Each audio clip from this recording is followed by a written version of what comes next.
hay en la cúspide un rey, ahora considerado rey emérito, que vive en un país del Golfo, valga la redundancia, por cierto. Claro, yo creo que esto es el caso más claro y para explicar que no todo lo que se cuenta en los medios es verdad y que no todo lo que ocurre se cuenta. Esta es la realidad. O sea, vivimos en un país donde todavía es tabú la corrupción de la monarquía. Ojo, estamos hablando de lo relacionado con la jefatura del Estado. Y estamos hablando de un país que permite que, por ejemplo, venga un rey emérito a la boda de Almeida y todavía haya gente que va a aclamarle, a ovacionarle y a preguntarle qué tal ha dormido y si está contento. Y no le preguntan dónde tiene el dinero, porque todavía no sabemos dónde esconde la fortuna. Sabemos que vive en el país del Golfo, valga la redundancia, entre otras cosas porque no declara a la Hacienda española, todavía le aplauden y es rey emérito de España. Sabemos que allí puede manejar el dinero de espaldas a la agencia tributaria de nuestro país y todavía hay gente que dice que es patriota y le aclaman. Eso puede pasar. Y es un caso muy paradigmático que cuento en El precio de la verdad para explicar que efectivamente en los medios de comunicación se transmiten determinadas realidades y aspectos manipulados para adulterar lo que ocurre. Puede pasar, sí.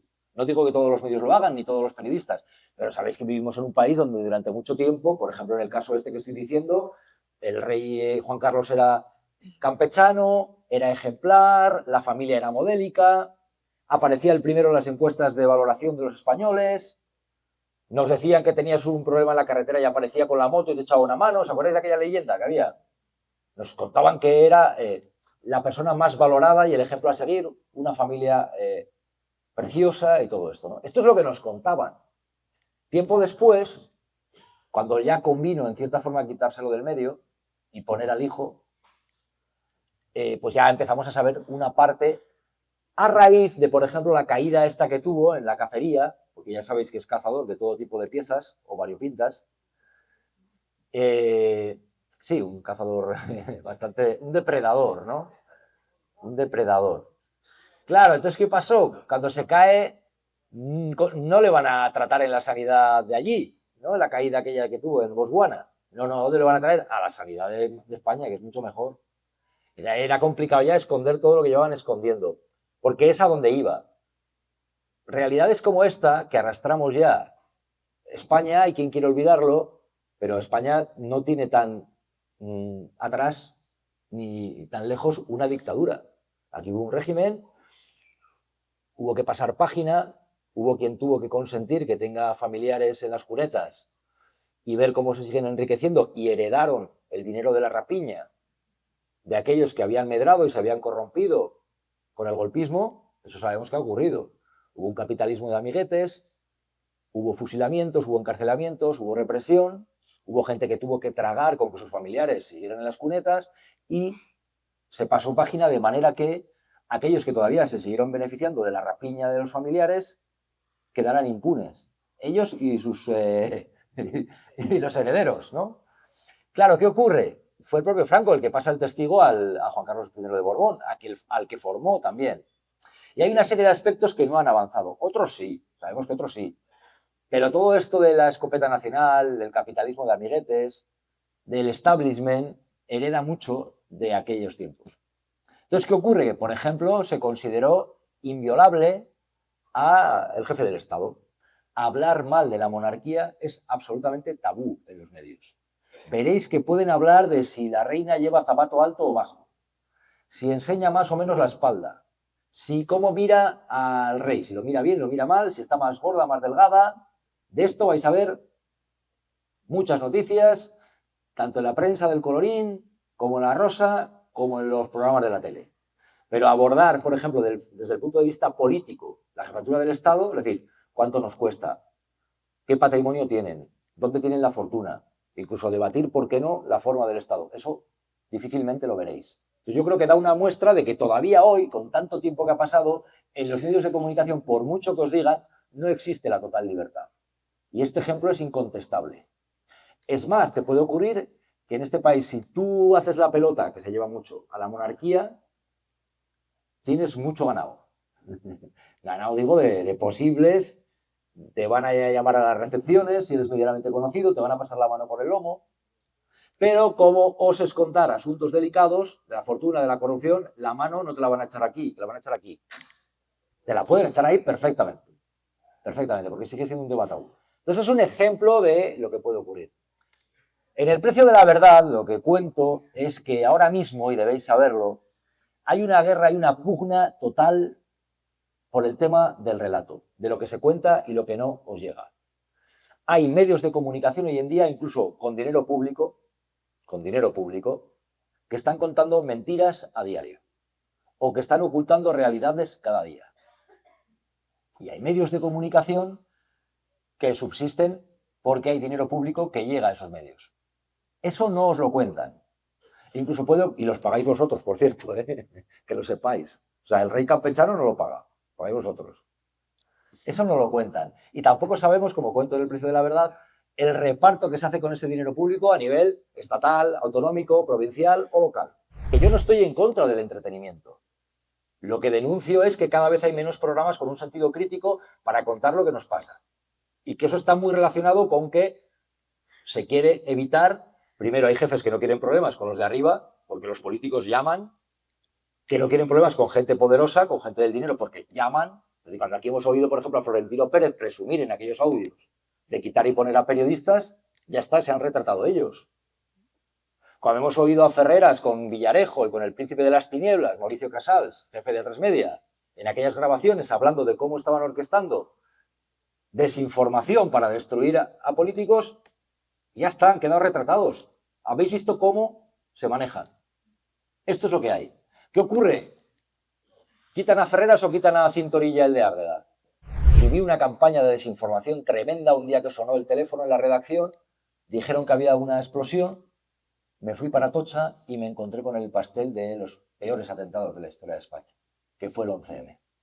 Y ahí fui, Iñaki Gabilondo me dio paso, conté lo que vi, lo que pude, hubo otros compañeros que contaron muchas más cosas, yo era un chaval de pueblo que estaba ahí en la SER, trabajando de noche, me encontré con aquello. A raíz de eso viví unos días en los cuales se manipuló y se mintió de manera terrible para intentar llegar a unas elecciones y que pareciera que la autoría no era islamista, sino que era ETA. Y Aznar al frente, con Acebes y con Zaplana. Claro, acababan de apoyar la invasión de Irak en contra de la voluntad del pueblo español. Aznar no quería que pareciera que hubieran sido los islamistas. Mintieron, vamos. Aznar todavía sigue saliendo de forma permanente a los medios a dar lecciones, a decir que no tiene que pedir perdón por nada. Acebes se colocó en Iberdrola, Zaplana en Telefónica y Aznar, entre otros, en el grupo de Rupert Murdoch, propietario de la Fox News, uno de los canales que ha propagado bulos, por ejemplo, para propiciar la llegada al poder de Donald Trump. Y ahí sigue Aznar en eso, como cuento en el libro, en ese tipo de corrientes de gente que extiende ideas ultraliberales con un fin de extender intereses para los poderosos. O sea, Aznar cuando sale a hablar y defiende a Israel, defiende las armas, defiende ideas ultraliberales, no lo hace gratis, que lo sepáis. Igual que no lo hacía gratis, o lo hace Acebes en Iberdrola, o Zaplana, que le parecía poco estar en Telefónica y ya venía y robó, pues igual que Rato, por cierto. Y hay otra cosa que debéis saber, que es muy importante y que lo estaréis viendo en vuestras casas, nietos, hijos, hijas, nietas, vosotros, que es esto. Ahora mismo aquí hay un caldo de cultivo tremendo. Hoy en día aquí está circulando un montón de contenido. Y aquí circula bueno, malo y regular. Aquí está circulando mucha mentira. Recibiréis contenido a través del WhatsApp, los chavales lo ven en el TikTok, en el Twitter, en el Facebook, vosotros también. Y ahí hay verdades y mentiras.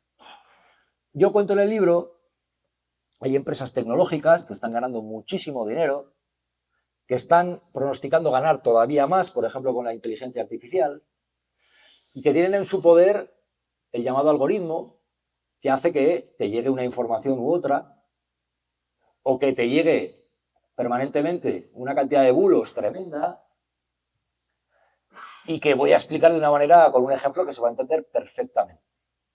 En las redes sociales, hay gente que hoy en día, pongamos por caso que consume, y lo podéis ver, la página de gente que asegura, vamos a poner por caso, que el gobierno de ahora quiere acabar con la democracia. Esto hubo un momento en el que ocurrió, no hace tanto, que hubo gente de rodillas en la calle Ferrat diciendo que la democracia se acababa y llevaban una bandera franquista. O sea, democracia en riesgo, pero llevo la bandera de la dictadura. Esto ocurrió, de rodillas, rezando. Esa gente se retroalimenta y se relaciona en redes, por ejemplo, en grupos de Facebook, de WhatsApp, etcétera, con otra gente que piensa igual. Se acaban retroalimentando, entran en círculos cerrados. Esto puede ocurrir con cualquier tendencia política, cuidado. Y mi respeto a una tendencia política democrática. El problema está cuando hay gente, y yo cuento en el libro que ha habido casos, a ver, no es casualidad cuando en este mundo recientemente veíamos a gente que se fue a asaltar el Capitolio, primera potencia mundial, algunos con cuernos incluidos, y lo asaltaron. O en Brasil con los de Bolsonaro. Pero es que acabaron poniendo los móviles mirando al cielo para que vinieran los extraterrestres para echarles una mano. Hay gente que se está retroalimentando aquí con otros que creen que la culpa de los incendios es de los ecologistas. Que decían que las vacunas eran un plan diabólico para matarnos. ¿Os acordáis? Esto está ocurriendo. Permanentemente. Permanentemente. Y esto lo cuento en el libro, hay una tendencia pagada, financiada, de grupos ideológicos que han puesto mucho dinero para esparcir bulos y, por ejemplo, aquí, distribuir contenido que cada vez cala más de que, por ejemplo, la sanidad pública no es la que interesa. Es mejor que cada uno se haga su seguro privado. La lucha de los trabajadores es cosa de vagos y maleantes. Los ecologistas, el mal. Son los causantes de los incendios. Este tipo de cosas. Y hay gente que se las cree porque llegan permanentemente aquí. Esto está ocurriendo. Y hay grupos ideológicos a los que les interesa. ¿Qué puede interesar? Pues, por ejemplo, extender ideas ultraliberales para que la gente considere que la sanidad pública es prescindible, que mejor la privada, que pagar impuestos es un retroceso. Hay gente que se cree, bueno, pues que no paguen impuestos, que ya, vamos a ver, ¿qué te va a caer luego la sanidad pública y la educación pública del cielo? Entonces, eso se está financiando y está ocurriendo, y cada vez más. Hay financiación de todo eso. Igual que ahora la hay, por ejemplo, de defender la guerra. Hay intereses en extender que podemos ir a una guerra, que es justificar que estemos gastando un montón de dinero en armamento, que está ocurriendo. Ahí están masacrando al pueblo palestino de forma permanente y no pasa nada. Y no pasa nada. Y termino rindiendo homenaje a mi abuelo Vidal. Mi abuelo Vidal, peón de albañil, era una persona que era el único que me preguntaba cómo iban los estudios. Mi abuelo Vidal era la única persona en la faz de la tierra a la que he oído cagarse en Dios colorado, tenía muy mala hostia, llevaba boina, pero me preguntaba siempre qué tal iban los estudios. A diferencia de mi padre, que quería que me quedara trabajando en casa con mis hermanos, y siempre me miraba así muy serio y me preguntaba y me decía algo que se dice mucho en mi pueblo. Que mi abuelo me decía, el saber no ocupa lugar, ¿eh? El saber no ocupa lugar. Y es una frase a la que le he dado un especial sentido cuando he ido avanzando en mi vida. Mi abuelo no era ni Aristóteles, ni Platón, ni nada de esto, ¿eh?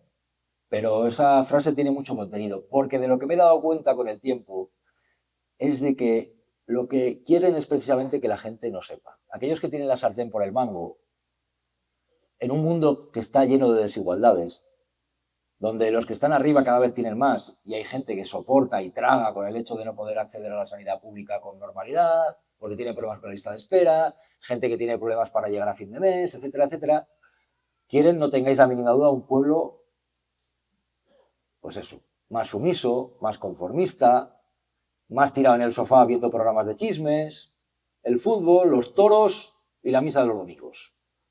Esa es la cruel realidad. Y les conviene un pueblo que efectivamente no sepa. Frente a eso yo siempre reivindico, porque es así, de verdad, transmitid a vuestros hijos, hijas, nietos y nietas y a vosotros mismos que lean, que leáis. La educación y la cultura es lo que a medio y largo plazo hace mejor a un pueblo y le hace menos ignorante y menos manipulable, en contra de los que quieren que el pueblo sea manejable. No tengáis la mínima duda. A medio y largo plazo es una herramienta para intentar mejorar y avanzar frente a aquellos que, no tengáis la mínima duda, no quieren que lo sepáis.